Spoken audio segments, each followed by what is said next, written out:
I don't know if you guys picked up on it, but you'll sort of, I think it'll drop for you that a lot of things Lana was talking about, there's some real Luna principles in there. So your VP, if you don't know your niche, like if you need to be smashed over the head with a brick by now, how deep and narrow can you go with a niche? If you can do that because you can target it better, and I'm going to go through it in a little bit more strategy, but you've got to be hearing the numbers resonate. My experience being at Luna is hearing that is like, that's awesome because we fight with clients every single day. You need to own a niche. And I'll explain to you, this might actually help with you creating a niche, or if you're playing with your VPs at the moment, some of the ways we do it to make sure we get traction in our target markets. But the thing about it, and when I laugh and see people say, invite me to a new page, why do you want me on a new page? Like, I am just taking up space and not engagement. If you're really serious about this, and I do it too because you want to suddenly, I want to have 100, I want to have 1,000 likes because I'm going to look like I'm successful. It's just fodder, like it's there, and I get why we do it, and we do it, but you just got to really consider, if you want to win this game, I look at a like and go, wow, I'm selling women's swimsuits, which will be one of my examples, but if I'm getting 18 to 25-year-olds that love bikini and they're the target market that are all liking, I'm winning. If I get me there because I want to have a pervert the women of posters, or Nigel over there, you know, we're losing. The game's wrong, I'm not buying. So let's have a look at the 3 key strategies we use here that basically drives every business. If you guys get these right, you don't need anyone like us, and you can really build this to whatever you want it to be. I'm a big fan of Gene Simmons. I don't know if you've ever YouTubed a lot of his stuff, but this guy is so smart. He operates on a different level, and if you don't believe him, he's got 500 million people still 30 years later wanting to watch him do that. And his big thing was pee on the ground and claim your territory. So if we're talking VPs, and that you've got to be in that market, and you've got to be the prominent player in that market, and you need to get yourself up there. So if you know exactly who you're targeting, be the one there that's claiming your territory and go at it aggressively and hard, okay? Take that market. So taking a position is your first step, as Lana touched on at the start. You need to know who you're targeting. The ways that we like to do it, and this is one of our strategies, is, okay, what can I actually do? One of the things we do is take a leadership role in the market. So actually sit there, comment on things, talk as though I am the king. Anytime I speak on social media, it's literally, I am the smartest, most knowledgeable and best person in this industry, unless someone can convince me with a logical argument, and then I will say, that is awesome, you're right, and I will then become sociable.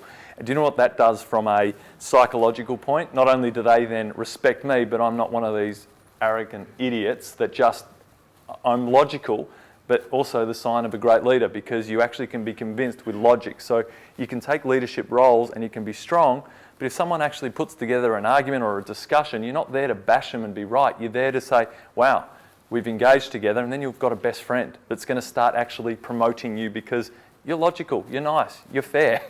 It's pretty simple, but a lot of people just want to fight people off their pages. It's not your page, you just happen to be running a community. Become an authority. So what can you do that makes sure you're up at that upper echelon? Why do I want to track you? So if you think of some of the brands that you like, why do you actually follow them? I'm going to go in a bit more depth, so I'll leave that. And education role in your market. If you're one of these businesses that go, I do this, I don't really want to, I can't build this, but you could be the best educator in that niche. Grab things from everywhere. You're probably reading blogs, know people, see other pages. If there's something great, even if it's a competitor somewhere else, grab it and put it on yours. You're getting traffic with their work. Like, don't think small, think abundance. You're not fighting, you just want to be seen in an area with the players. So when you're sitting in a VIP room, you're with the VIPs. When you're not, you're out there. Become part of the VIPs, and there's no rules. You can actually just do it. So the accumulator information providers, support, reinforce communities, help them, guide them, get them to different places, and become a real friend. If you think about your best friend, how do you act towards them? If you can replicate that digitally, you win. There's nothing that we could do. If you can do that, just think of the best friend you have in the world, or the person you most respect, and say, this is how I would treat a stranger that comes to your Facebook, Twitter, Instagram, Pinterest, Google+. You will win this game, because it's about friendships. If they respect you, you're comfortable helping them out. So customers buy from trusted friends, so make some trusted friends digitally. So strategy 1 is becoming an authority. Why should I connect to you every day? You've got to know, I'm just assuming you know who you're targeting. and that you really got it. If you're not there yet, don't even bother with the social stuff. You're just wasting your time. It's not the number one priority in your business. You're one-man armies, a lot of you guys. Find out who you're targeting and do nothing else until you know that crystal clear, that you could just draw them, you could tell everything about them. I can tell you what we do here down to everything. If our target market was an ideal client, I could tell you what they'd have at 5 o'clock for a beverage, because we just constantly looking at what would they be like, and that makes us really focused. What are you adding to their lives every single day? If you're not adding value, there's no reason to be connected to you. So what are you going to add? Now, it can be anything. Sometimes some people just put up a quote and people rely on that. I don't know if you guys are flicking through your phones and you sometimes you almost know without seeing who posted it. Oh, that was, even in the Lunar group, you see some people, and there's a lot of stuff going on there and everyone's having their own journey, but you see some people like, oh, it's really cool, or you see that and go, oh, sounds like, yep, it's always the same person posting something that's just really cool, or friends that are always putting great pictures on. So become consistent and add some value, even if you can't see why people want to see your quotes. If someone's connecting, liking, sharing it, you know you're getting traction as long as it's the right target market for you, okay? So it doesn't matter if you get 10 shares of bikinis and it was 17-year-old boys and you're selling bikinis. You really want women that go, I love this new red that's coming out this summer, and stuff like that that's actually relevant. And what problem can I rely on you to fix? Does this sound a little bit familiar to some of the bricks we're being hit over the head with every few months? It's no different. If you just turned off social and we put on our other hats and said, you are fixing problems in business. If you can fix a problem, you get paid. The more you get paid is the bigger problem you can fix, or the more people's problems you can fix. It's so simple, this whole business thing. So what problem can you fix digitally for your target market? So if my target market here is social people, that small business, medium business that come and go, what problem can I fix? We put out information that would help the person who's at our target market currently doing their social media. And they sit there and they're constantly following us, looking at what we're doing, and we're helping them do our job that we want. But eventually, they sit there and go, these guys can probably do it better. My resources are better spent somewhere. I'll go to these guys. But we're already pre-qualified. They're not coming to negotiate price. We're actually charging them a premium. You want us? That's what we're investing in. We're investing knowing we will win. We will win the market, but we're never negotiating on price. We're never negotiating or looking for customers, because we're just adding value now. And if you believe in that abundance and things happen when you put things out, and if you really believe that, then it's a no-brainer for you. Give out everything, become transparent, just try and help that customer, even if there's no commercial value to you right then, because if you get to that point, you will own that niche, and you might find opportunities pop up that you couldn't even imagine, because the whole world's watching. It's not just your little community, the whole world. So have a think about that when you're next updating. So becoming an authority, the swimsuit store. This is an example I like to use, and I've used it a couple of times here, but if I'm a swimsuit store, my primary objective is to sell swimsuits.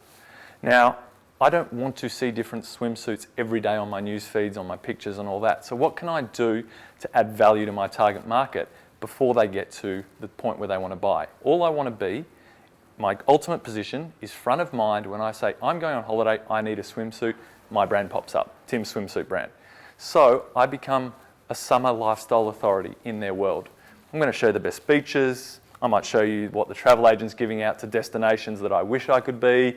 I'm going to show you the top 10 honeymoon beach destinations. I'm going to show you SunSmart tips. I'm going to show you music of 2014 summer tunes, depending on the age. If I'm going for women over 50, I might not be doing that. I might be doing places that could be renewing your vows on beachside locations. I could be doing great places to be meeting. It depends on, I've never targeted plus 50 swimsuits, so I don't actually know what the hell I'm talking about. But you get the idea that it's going to be different content, and you've got to really target it. But you're not selling swimsuits, you're an authority on summer lifestyle for 50-year-olds. Or you're an authority on, I'm not going to say teen swimsuits, because that's a little bit dodgy, me speaking about that and now being on video, that's going to look really wrong. But let's just talk about, you understand the concept. It's not just the summer lifestyle. You want to niche it, niche it, niche it. The more you can get closer with that niche, the more people will want to follow you, and you're serving a purpose. As soon as they know you're the person to go to for summer lifestyle, you dominate. You absolutely dominate.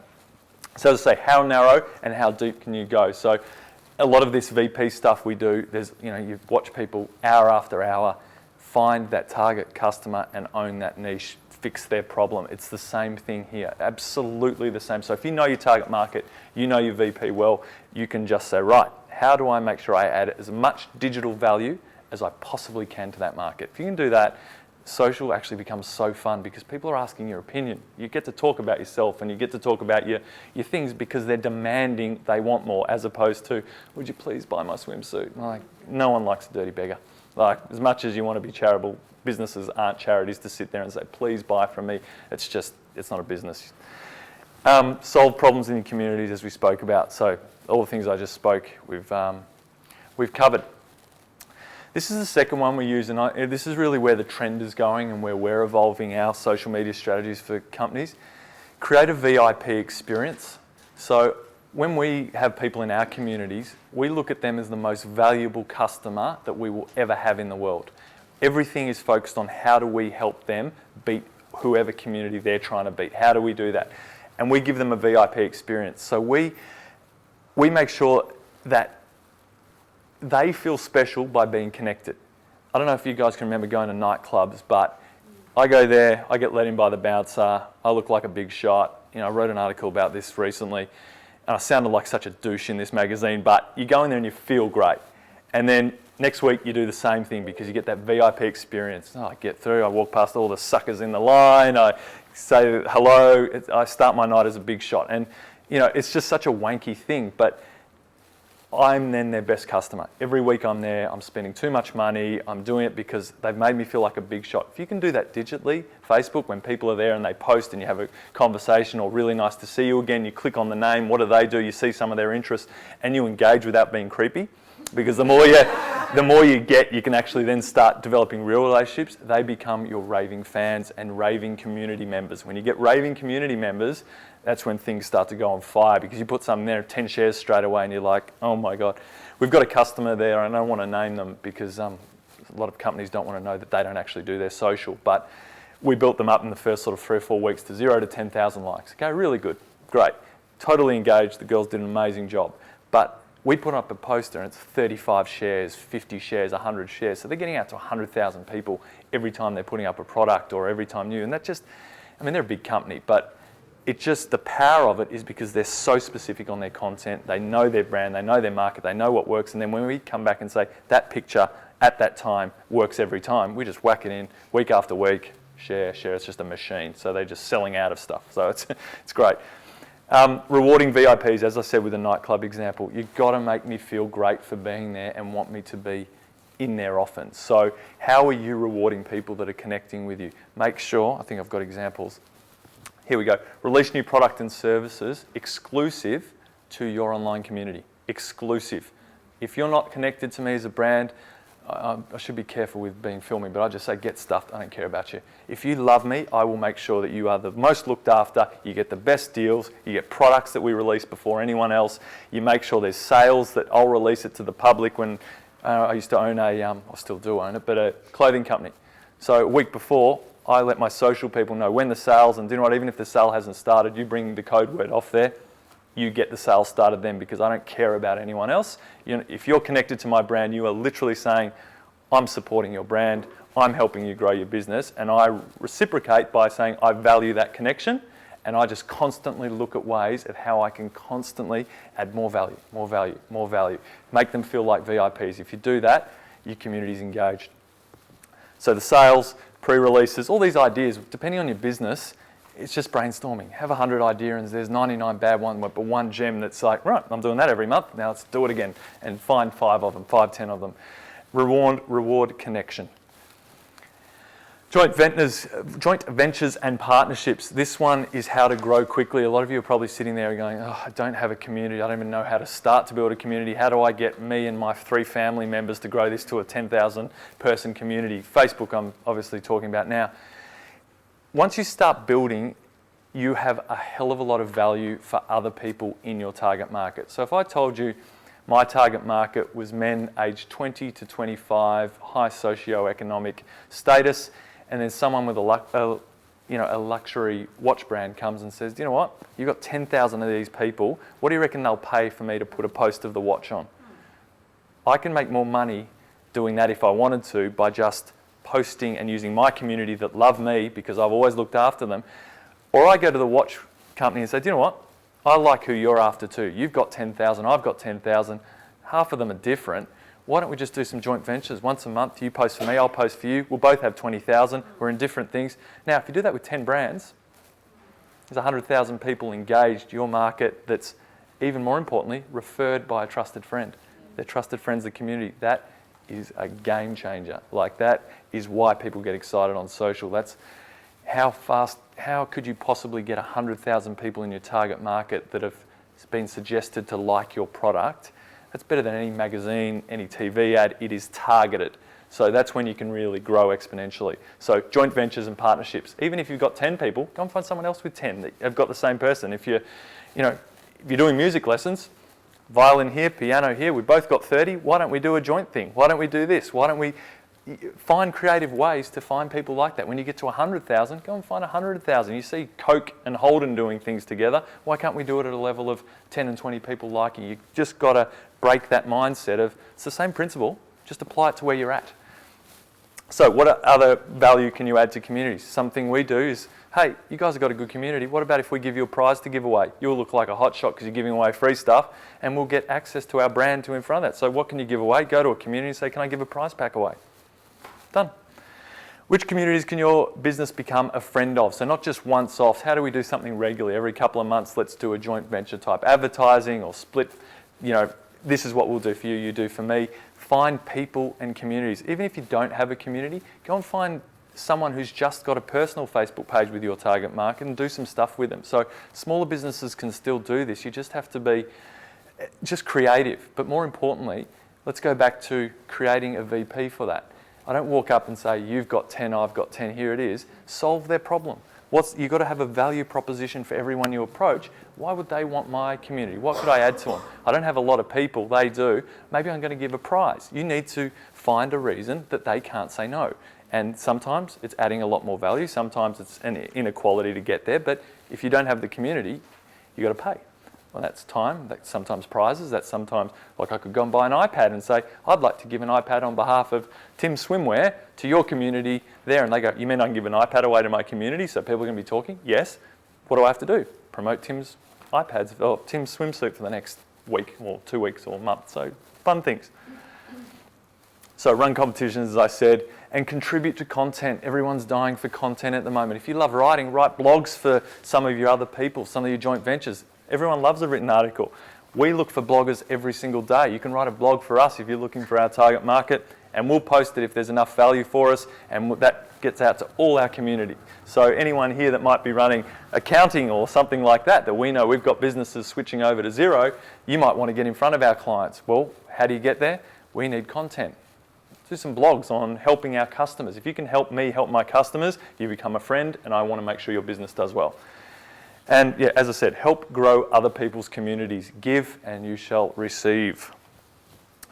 Grooming. This is one thing. Once you get it all happening, create a framework of predictability. See that you can put some sale items on, but do it regularly. I.e., okay, once every 2 weeks, I'm going to put one post that's a sale item. It's still commercial. We have to make money. But don't just do it, oh my God, the cash flow's down. Every post this week's got to be sales or something, and you're like, oh my God, everyone's unclick.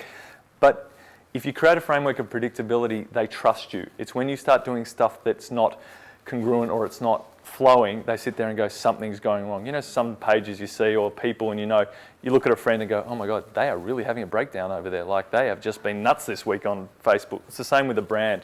It's not consistent. People get a real flow for how you post and what you post, and then you break it because something external, and it all goes again. They lose the trust because you haven't become that consistent thing they wanted to do. So for example, if we're watching ABC News and instead they just decided to put Best of Teens Gone Wild in the time slot, they didn't tell anyone, they just whacked it on for the week, you'd sit there and your whole mind would be blown like, I don't know what's happened to the world. The same thing happens. It's really, on a smaller scale, mind you, and the government would have a problem with you doing that, but you get what I'm saying. You really are, people are getting used to what you're posting. So even resist the urge to post after you're angry.